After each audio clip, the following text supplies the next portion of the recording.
I wasn't aware of the fact that there wasn't any available commercial space in the town. But if that's the case, I guess that explains your choice. And if anyone has any ideas about the burglaries and the robberies at the north end of town, as I said, we feel very vulnerable.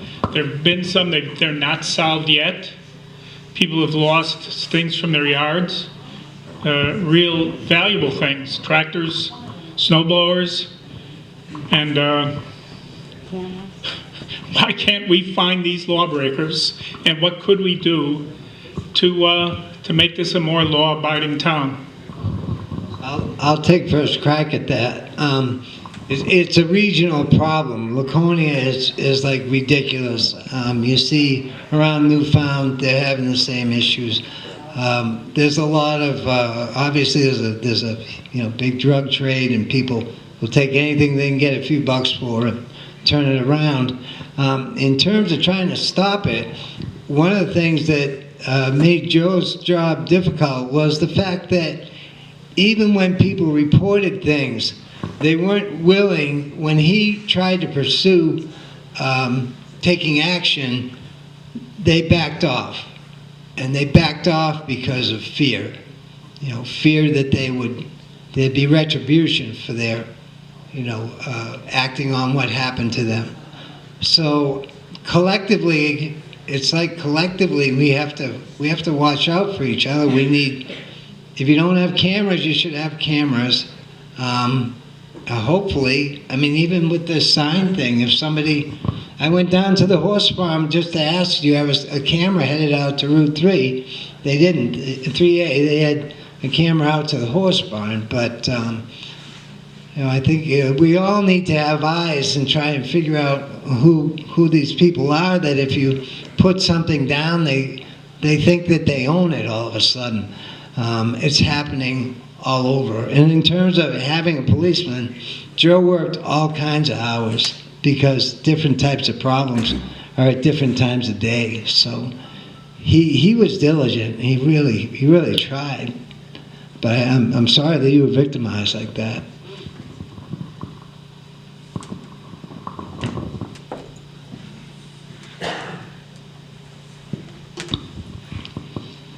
Well, there are several issues to your question.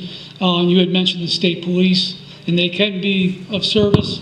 But one of the time, I had mentioned earlier that I called the state police once, was actually twice. First time they came out, it took them 45 to 60 minutes, but there wasn't much they could do at that point. Somebody had come into my house while I was there. I chased them out of the house, chased them down the street, and they jumped in a van and left. So I notified the state police just to give them the information. I knew there wasn't much they could do. I couldn't get a plate number. I could give them the description of the van, but that was it. Second time I called the state police was several years later. I had an item stolen. The state police called. That's all they did. They called, took some information down. I located the item, told them where, called the state police back, told them where it was. And they said they were just too busy. It wasn't important enough for them to answer and get the item back. So, Well, we all know that's wrong. well, that's part of the whole justice system. The whole justice system needs to be improved. They arrest somebody and then just slap them on the wrist and let them go. But what we can do is hire a police chief, and like Joe was doing, is working different hours during the day, or working nights, working mornings, working midnight shift, to try to catch some of these people without hiring maybe a full-time 24-hour police department. There's only so much we can do. But it's more than just one police chief. It's the police chief, it's the state police, it's the justice system.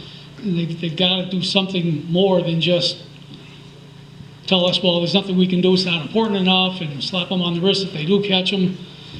So step number one, at least for us, is to hire another police chief and have them working. And hopefully we can get somebody as good as Joe was again.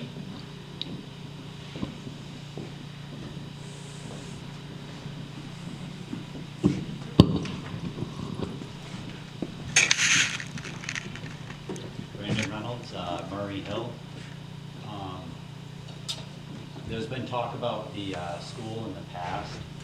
I would like to get you guys' input on that subject, I guess. I know there was talk about sending kids to Newfound and closing the school. What do you guys think about that?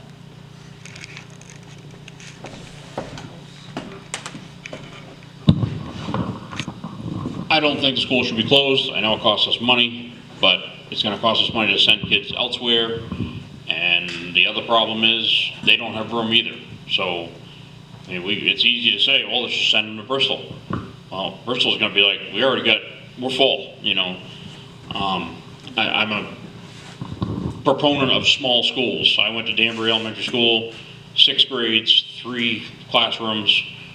Those kids from Alexandria and Danbury always did better at spelling bees and science projects and stuff like that when they got to Bristol and they got mixed in with the Bristol kids. And I'm not down on the Bristol kids saying they're stupid, but the smaller schools always did better when it came to projects and grades overall. I think a small school is a better learning environment.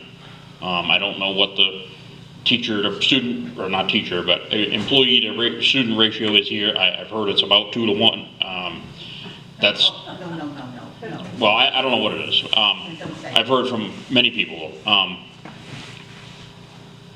I think a small school is a good thing. That's my standpoint. Sure, answer your question, Brandon. I'll just jump in. I'm not running for selectman, but I do know a bit about the school budget. I'm sitting on the budget committee.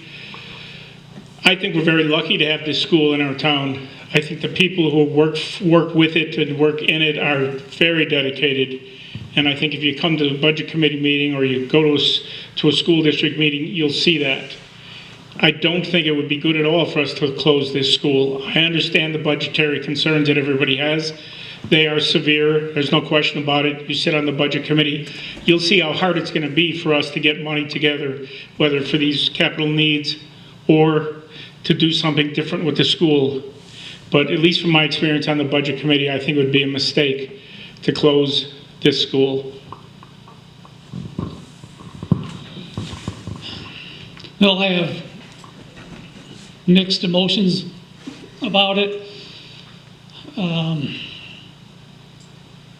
I think it was Harold said that it would probably be more costly to go to another school, and I've seen that in the past. I've seen in other situations in other communities where I worked that it would be cheaper to at least combine some small schools. There was two towns that I worked in, the 2 schools, they were both small towns about the size of Hill, and one school was right on the town line with the other town. The other town school was about no more than a mile up the road, maybe half a mile up the road. And they had discussed combining the 2 schools into one. And both towns were for it until they had to come to the decision of which school do we leave open. And it was always, well, let's keep our school open. And so everything fell apart. They could have saved some money in the long run, but they just couldn't agree on what school to leave open. But I believe Danbury and Alexandria recently pulled out of the Newfound? No? Okay. All right. Yeah. So, I read the article, I don't remember all the details now, but they must have had a good reason to pull out. Costing more? Yeah. That's what I thought, but I didn't want to say anything. So, we could close our school down and go to Bristol or Franklin, but it'll probably end up costing us more in the long run. So, the school budgets are always a concern because it's the vast majority of our taxes. So there's no easy answer to that. You just have to be diligent with the budget every year. in terms of the overall budget and a heavier debt like running a school, there's a fraction of people that are always going to be watching the dollar, and they're going to make their decision on the dollar and how much they have to pay every year. But when I drive through here and I see parents picking up their kids every day, and when I'm in the office and the kids are outside the window running and screaming and playing, I consider school a very vital part of a community, and I think it's an asset that you don't want to be casual about. If you give up the school, you won't put another one back. And it's one of the first things that a family is going to ask about, or a couple that are thinking about having a family are going to ask about the schools. So if you say, well, we don't have a school here, they got to ride a bus, they're going to be like, well, I think we'll probably, look in that area. Yeah, I believe that keeping the school open is a positive thing. I mean, my kids went to Jenny Blake, and I would love to see my own grandkids go to Jenny Blake. But I guess it's mixed up because a lot of people are saying, you want to see more revenue come to the town, or you want to see more, development in the town. Well, if you're going to have more development, you're going to have more children. But you got to have both. If you don't have a school, then nobody's going to be attracted to the town of Hill. So, I mean, you got to kind of cut your hairs there. So I want to see the school stay open, and as it always been. And every year it is going to go up in the budget because it goes up every year no matter what. And it went down this year. It did? Good. Well, that's a first. So it isn't. No? No?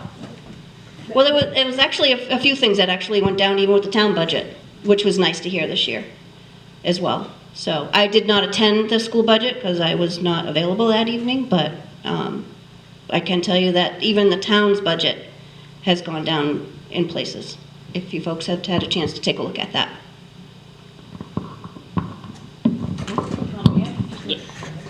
Hang on a second, Brian. I got it quick. Danbury used to own their school building, and at some point, the selectmen decided to give it to the Newfound School District. Now, every few years, everybody in Danbury is worried because Newfound says, we're gonna shut it down. Or we're gonna bus all the special ed students there, and that's all that's gonna be there. And everybody in Danbury gets all in an uproar because their little school is not gonna be there anymore. If Hill would have closed the school or give the school control over to Newfound